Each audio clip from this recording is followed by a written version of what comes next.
მოგესალმებით, ეთერშია სტასო ტევის საინფორმაციო გამოშვება. დღის მთავარ სიახლეებს მარია მელიავა გაგაცნობთ. 12 მაისი საქართველოში ყოვლად წმინდა ღვთისმშობლის წილვხვდომილობის დღეა, რომელიც ეროვნულ დღესასწაულად და უქმე დღედ არის გამოცხადებული. 12 მაისის ქართული მართლმადიდებლური ეკლესია ანდრია პირველწოდებულის ხსენების დღესაც აღნიშნავს. სწორედ მის სახელს უკავშირებენ საქართველოში ქრისტიანობის გავრცელებას. სტასო ტევის სახელით გილოცავთ ამ ბრწყინვალე დღესასწაულებს.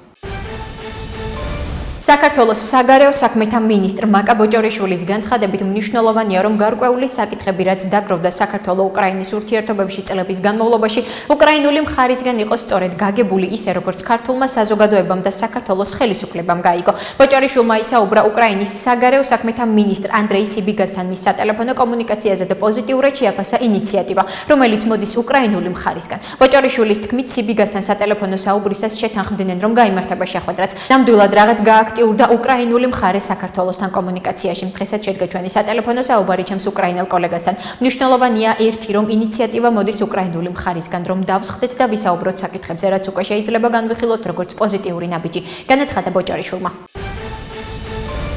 დღეს რომ პარლამენტში ოპოზიცია არ ყავს ხელისუფლებას, უნდა თუ არა მე ვთვლი, რომ არ უნდა უნდოდეს წესით, რადგან ეს სერიოზულ შეცდომებს დააშვებინებს ხელისუფლებას, რომელსაც შეიძლება გადახვეს.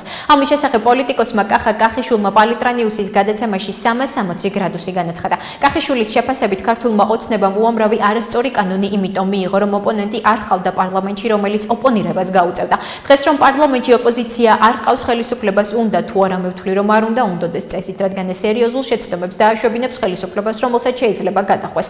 თუ გახსოვთ მიხეილ სააკაშვილის პერიოდში, როდის გაიჯეჯილა მიშამ 2008 წელს, როდესაც ოპოზიცია არ შევიდა პარლამენტში, რაც ჩემი აზრით უდიდესი შეცდომა იყო. მიშამ იფიქრა, მე ვარ და ჩემი ნაბადიო და გაუბერა, ამიტომ ოპონირება ძალიან მნიშვნელოვანია იმისთვის, რომ ხელისუფლებამ არ დაუშვეს შეცდომა, განაცხადა კახიშვილმა.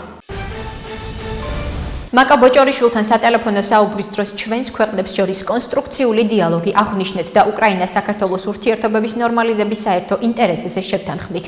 ამის შესახებ უკრაინის საგარეო საქმეთა მინისტრი ანდრეი სიბიგა სოციალურ ქსელში წერს. უკრაინის საგარეო უწყების ხელმძღვანელის თქმით, სატელეფონო საუბრისას დაადასტურეს მზადყოფნა, რომ წინ წადიონ ორმხრივი თანამშრომლობა და შეინარჩუნონ აქტიური კონტაქტი. მოხარული ვიყავი, რომ ერევანში ცოტა ხნის წინ გამართული კონტაქტების შემდეგ დიალოგი გავაგრძელე ჩემს ქართულ კოლეგასთან, მაკა ბოჭორიშვილთან. ჩვენი სატელეფონო საუბრის დროს ჩვენს ქვეყნებს შორის კონსტრუქციული დიალოგი აღნიშნეთ და უკრაინა-საქართველოს ურთიერთობების ნორმალიზების საერთო ინტერესზე შევთანხმდით.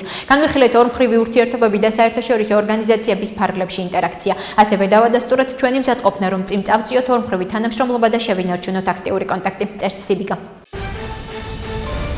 სამართალდამცველებმა 103 კილოგრამამდე ნარკოტიკული საშუალება ამოიღეს, რომლის ღირებულება ეგრეთ წოდებულ შავ ბაზარზე დაახლოებით 30 მილიონ ლარს შეადგენს. ამის შესახებ შინაგან საქმეთა სამინისტროს ცენტრალური კრიმინალური პოლიციის დეპარტამენტის დირექტორმა დავით კიკნაძემ ბრიფინგზე განაცხადა. სამინისტროს ინფორმაციით, განსაკუთრებით დიდი ოდენობით ნარკოტიკული საშუალების უკანონო შეძენა, შენახვის და საქართველოში უკანონოდ შემოტანის ფაქტზე დაკავებულია ერთი პირი. სამართალდამცველებმა ტვირთის დეტალური დათვალიერებისას სტომრებში გადანაწილებული განსაკუთრებით დიდი ოდენობით ნარკოტიკული საშუალება აღმოაჩინეს. მოცემულ საქმეში ჩართული სხვა პირების დადგენისა და მათი სისხლის სამართლებრივი პასუხისგებაში მიცემის მიზნით შესაბამისი კომპლექსური ღონისძიებები ინტენსიურ რეჟიმში მიმდინარეობს. დიუშენის კუნთოვანი დისტროფიით დაავადებული ბავშვების მშობლები სახალხო დამცველ ლევან იოსელიანს შეხვდნენ. მშობლები განმარტავენ, რომ შეხვედრის მთავარი თემა მედიკამენტებით უზრუნველყოფა იყო. ამასთან, მათივე თქმით, საუბარი შეეხო შეკრებისა და გამოხატვის უფლების დარღვევას. ჩვენს შვილებს აქვთ სიცოცხლის უფლება და სახელმწიფო ვალდებულია ყველაფერი გააკეთოს სიცოცხლის დასაცავად. ჩვენ გვაქვს შეკრების უფლება და სახელმწიფო არ უნდა ჩაერიოს და ხელი უნდა შეგვეშალოს შეკრებაში. დღეს სახელმწიფო არ იცავს ჩვენი შვილობის სიცოცხლის უფლებას და დღეს სახელმწიფო არღვევს ჩვენი როგორც მშობლების შეკრებისა და გამოხატვის უფლებას, განაცხადა მშობელმა კახა ციქარიშვილმა. ორგანიზაციის ერთად ვებრძოლოთ დიუშენის კუნთოვან დისტროფიას თავმჯდომარე ზაქრო გვიშიანმა კი განაცხადა, რომ ლევან იოსელიანს დეტალურად მოახსენეს იმ დარღვევების შესახებ, რაც ამ პერიოდში განხორციელდა. საქართველოს ადვოკატთა ასოციაციის თავმჯდომარე თურქეთის ადვოკატთა ასოციაციის თავმჯდომარე შეხვდა. სტამბოლში გამართულ ოფიციალურ შეხვედრაზე ირაკლი ყანდაშვილმა და ირინჩ საკქანმა ორ პროფესიულ გაერთიანებას შორის არსებული თანამშრომლობის გაღრმავების მნიშვნელობაზე იმსჯელეს და სამომავლო პარტნიორობის კონკრეტული მიმართულებები განიხილეს. ამის შესახებ ინფორმაციას საქართველოს ადვოკატთა ასოციაცია ავრცელებს. მათივე ცნობით, მხარეებმა განსაკუთრებული ყურადღება გაამახვილეს გამოცდილების გაზიარებაზე, ადვოკატთა პროფესიული განვითარების ხელშეწყობასა და საერთაშორისო პლატფორმებზე კოორდინირებული თანამშრომლობის გაძლიერებაზე. საქართველოს ეროვნული ბანკის პრეზიდენტ ნათია თურნავას განცხადებით მონეტარული პოლიტიკის განაკვეთის ზრდა მკვეთრად გამოხატული პრევენციული ხასიათისაა. მისივე თქმით, განსაკუთრებული ინფლაციური წნეხი მომდინარეობს მსოფლიო ნავთობისა და ნავთობ პროდუქტების ბაზრიდან. თუ დავაკვირდებით აპრილის თვის ინფლაციის მაჩვენებელს საქართველოში, აქაც დიდწილად სწორედ გარე ბაზრებიდან ნავთობისა და ნავთობ პროდუქტების ფასებიდან მომდინარე ეფექტები იყო, რომელმაც ძალიან დიდი კონტრიბუცია შეიტანა ინფლაციაში. აქედან გამომდინარე, ჩვენს ვკონცენტრირდებით იმაზე, რომ უკეთ ვმართოთ ინფლაციური მოლოდინები, აღნიშნა სების პრეზიდენტმა. მისივე თქმით, ეს მოლოდინები და რისკები ნათელია მთელი მსოფლიოსთვის და მათ შორის საქართველოსთვის, რომელიც ნავთობისა და ნავთობ პროდუქტების იმპორტიორი ქვეყანაა. როგორც თურნავამ აღნიშნა, ასევე არავინ იცის, თუ რამდენ ხანს გაგრძელდება ახლო აღმოსავლეთში მიმდინარე კონფლიქტი და როგორი იქნება შემდგომი ფასების მერყეობა გარე ბაზრებზე. ქვეყნისთვის ისტორიული პროექტის ანაკლიის ღრმაწყლოვანი პორტის მშენებლობა დაიწყო. ამის შესახებ ეკონომიკისა და მდგრადი განვითარების მინისტრმა მარიამ ქრივიშვილმა ანაკლიაში განაცხადა, სადაც ანაკლიის ნავსადგურის ტერიტორიაზე მიმდინარე სამუშაოებს ვიცე-პრემიერ თავდაცვის მინისტრ ირაკლი ჩიქოვანთან ერთად გაეცნო. ეკონომიკის მინისტრის შეფასებით პროცესი უკვე საკმაოდ აქტიურ ფაზაშია შესული. მისი თქმით, ანაკლიის პორტის მშენებლობის პროცესში აქცენტი ადგილობრივი მოსახლეობის დასაქმებაზე კეთდება. სამუშაოების მაღალ სტანდარტს კი საერთაშორისო დონის ექსპერტებისა და კომპანიების მონაწილეობა უზრუნველყოფს. როგორც ქრივიშვილმა აღნიშნა, პროექტის მასშტაბურობიდან გამომდინარე მობილიზებულები არიან საერთაშორისო დონის კომპანიები და ექსპერტები. ქრივიშვილის ინფორმაციით, უახლოეს პერიოდში პორტთან დამაკავშირებელი გზისა და 18 კილომეტრიანი სარკინიგზო ხაზის მშენებლობა დაიწყება. ახლა კი გაგაცნობთ უცხოეთის სიახლეებს. გერმანიას რეალური დენაციფიკაცია არ გაუვლია. ამის შესახებ რუსეთის უშიშროების საბჭოს თავმჯდომარის მოადგილე დიმიტრი მედვედევის სტატიაში ანათქვამი. მედვედევმა სტატია გამოაქვეყნა სათაურით. გერმანიის ახალი მილიტარიზაცია, სულის აღზევება თუ თავზე ხელაღებული რევანშიზმი. მედვედევი აცხადებს, რომ რუსეთსა და გერმანიას შორის ომის შემთხვევაში გერმანიის სამრეწველო ინდუსტრია სრულად განადგურდება და ევროპული ცივილიზაციის არსებობაც კითხვის ნიშნის ქვეშ დადგება. მედვედევი აღნიშნავს, რომ გერმანიის მილიტარიზაციის გათვალისწინებით რუსეთმა 1941 წლის გამეორება არ უნდა დაუშვას. ჩვენი ქვეყნისთვის ყველაზე მნიშვნელოვანია, რომ 1941 წლის ტრაგედია არ დავუშვათ. უნდა გავაცნობიეროთ, რომ ისეთი პლაცდარმების ქსელი, როგორცაც დღეს ვაკვირდებით, გერმანელებმა 1941 წლის 22 ივნისის წინაც მოამზადეს, აღნიშნავს მედვედევი.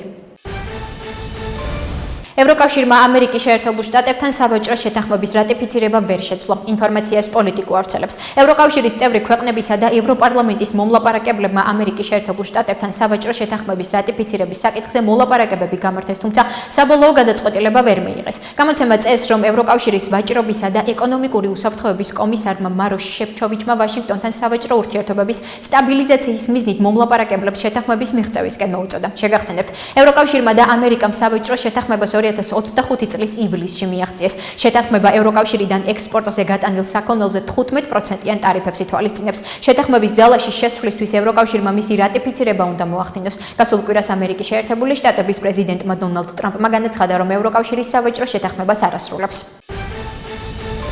ლატვიაში რუსეთის საჰაერო სივრციდან 2 დრონი შეფრინდა. ინფორმაციას ლატვიის საზოგადოებრივი მაუწყებელი ავრცელებს. ლატვიის საზოგადოებრივი მაუწყებლის ცნობით, პოლიციამ ბალვის, ლუძისა და რეზეკნეს რაიონებში საჰაერო სივრცის დარღვევის შესახებ გამოაცხადა. სახელმწიფო პოლიციაში განაცხადეს, რომ ოპერატიულმა სამსახურებმა დრონის ნამსხვრევები ქალაქ რეზეკნეში ნავთობის საცავის ტერიტორიაზე აღმოაჩინეს. მათივე თქმით, დრონის ნამსხვრევების ჩამოვარდნის შედეგად ნავთობის 4 ცარიელი ავზი დაზიანდა. ლატვიის თავდაცვის მინისტრმა ანდრის სპრუდმა განაცხადა, რომ დრონები სავარაუდოდ უკრაინის რუსეთში სამიზნეებზე დარტყმისთვის იყო გაშვებული. სავარაუდოა, რომ ეს დრონები უკრაინის მხრიდან რუსეთში სამიზნეების მიმართულებით იყო გაშვებული, თუმცა ეს მხოლოდ ვარაუდია და ინფორმაცია დაზუსტება საჭიროებს, აღნიშნა ლატვიის თავდაცვის მინისტრმა. უკრაინის შეიარაღებულმა ძალებმა რუსეთის ქალაქ ბრიანსკს შეუტიეს, რის შედეგადაც 13 ადამიანი დაშავდა. ინფორმაციას რუსული მედია ბრიანსკის ოლქის გუბერნატორზე დაყრდნობით ავრცელებს. უკრონაცისტებმა ქალაქ ბრიანსკს შეუტიეს. ფაშისტების მსგავსად მათ ღამით საცხოვრებელ შენობებსა და მშვიდობიან მოსახლეობას დაარტყეს. ბრიანსკის ბეჟიცკის რაიონში ტერორისტული თავდასხმის შედეგად სამწუხაროდ 13 ადამიანი დაშავდა, მათ შორის ერთი ბავშვი, განაცხადა გუბერნატორმა. მისი ინფორმაციით დაზიანდა 2 საცხოვრებელი კორპუსი, 20-ზე მეტი ბინა და 40 ავტომობილი. ასეთი იყო მიმდინარე სიახლეები მომავალ შეხვედრამდე.